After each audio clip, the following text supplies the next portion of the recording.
Hi everyone. This is our Japa module, and for those of you who missed our last YTT weekend, I wanted to review Japa mantra meditation. This is a beautiful pair of mala beads or set of mala beads. This one has a little counter on the end, so if I never use these, but if I wanted to, I could move the bead after each round of japa.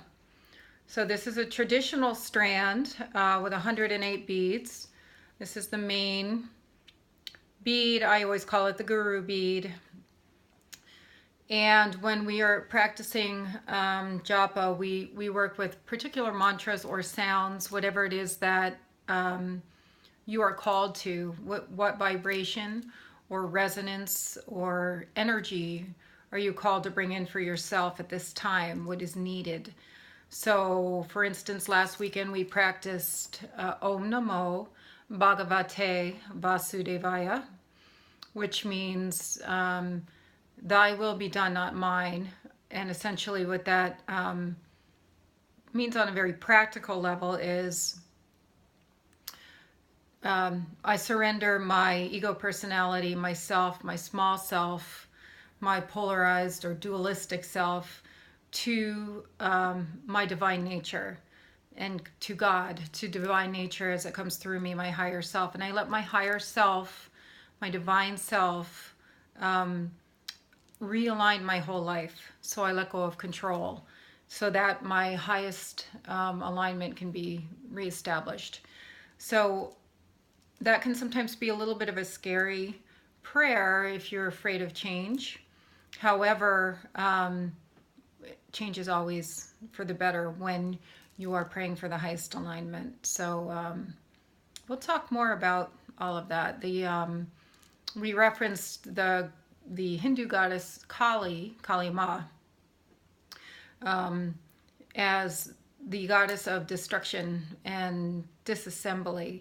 So not to be afraid of Kali, but when we are going through great change and restructuring, just that energy, disassembly, is present, kind of like owl medicine coming in to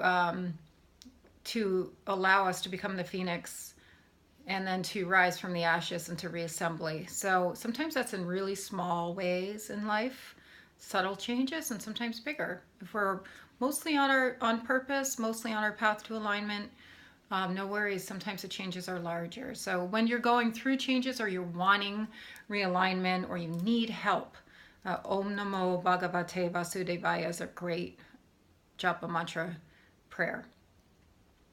So this is Kuan Yin. I referenced her also last weekend, goddess of love and compassion and mercy, the divine feminine nature. I love her. I've been with this statue for a really long time, and she just represents that for me. I don't necessarily pray directly to a god or to a goddess. I call on those energies. I track those energy currents to myself so that I can embody that when I need it. And I do believe in those larger forces that we are also a part of. It may be hard to see, but she's holding a little vessel, and I often refer to this, and she's tipping it down. And so Kuan Yin, in her infinite compassion and wisdom, will gather the tears of the world in her cup, and then she'll tip it to pour it out, and then so that she can recollect all of the tears of the world. And that's representative of our ability to have compassion for ourselves and for others unconditionally and ever present. So we can sustain, we can and withstand and endure and tolerate the pain of this dimension and the tears and the grief. It's because we have love. We have so much love. We can do this over and over and over. All right, so the japa prayer I do to call on that energy is Om Mani Padme Hum. And I'll spell these out in the module for us and write out what each one of these mean. When you're chanting japa, traditionally, I'll do it the way it is traditionally done with the right hand. You place the top bead, the main bead that you never chant on that bead, on your middle finger, and you take your thumb to catch the first bead. Beyond that, and you hold this hand that that has the strand in front of your heart chakra, and you gather the rest of the beads just above the navel. So you sit up nice and tall, and then you close your eyes and you center and call on the energy that you are looking for, and then you would begin your prayer on the first bead, your mantra. And just like with any meditation, you do your best to stay focused and focused on what is this intention I'm bringing in. So when we chanted Japa last weekend, Om Mani Padme Hum, Om Namo Bhagavate Vasudevaya, we go 108 times all the way around, and you just catch and go, catch and go. I do it left-handed because I'm a left-handed person. So when we're chanting Om Namo Bhagavate Vasudevaya, and then we go to the next bead, Om Namo Bhagavate Vasudevaya, and then you move to the next bead, Om Namo Bhagavate Vasudevaya, and then the next bead. And you don't rush, you let yourself get a breath in between each. When you go all the way around to the other side of the strand, 108 times, by then you should be feeling pretty connected. Sometimes the chant just comes out and chants through you, and the tones may change. You just let that happen. Sometimes the mind's still a little activated by the time you're done, and you want to do another round. You take it, you stop, you don't chant on this main bead. You remove the strand and you switch it around and start fresh. So you never cross over that main bead. And if you do another round, you do the same thing, 108, flip it around, start over. Sometimes I do several different mantras depending on what's going on for me. Very altering, very connecting, very clearing. Okay, so that's a little bit about Japa. Traditionally, I always kiss my beads 3 times when I start and 3 times when I end. I do not let anyone else chant on my beads because they're mine. This is my connection. They're infused with the energies that I work with. And the same for yours. So your mullahs they're a sacred object. They're sacred. And it's not that other energies are bad.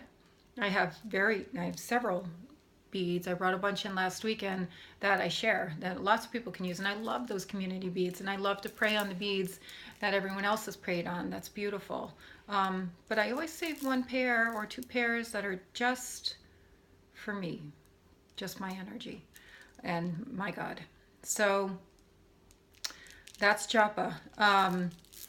Feel free to wear these and let them be a reminder. You can put them underneath your clothing to stay connected, right? So practice Japa, and the 2 main prayers we're working with are mantras, Om Namo Bhagavate Vasudevaya, Om Mani Padme Hum, and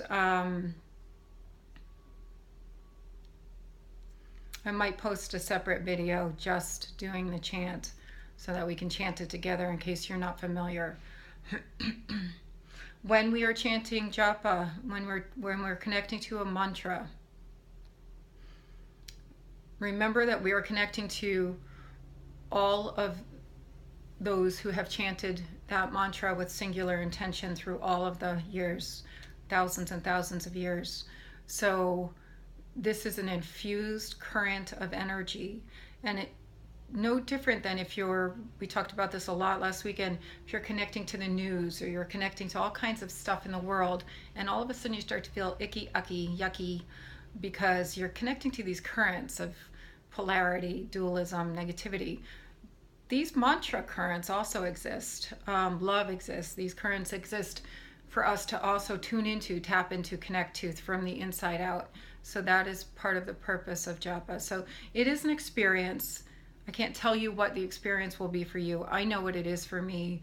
It is for you to sit down, connect deeply, and see where it takes you. Okay? Love you all.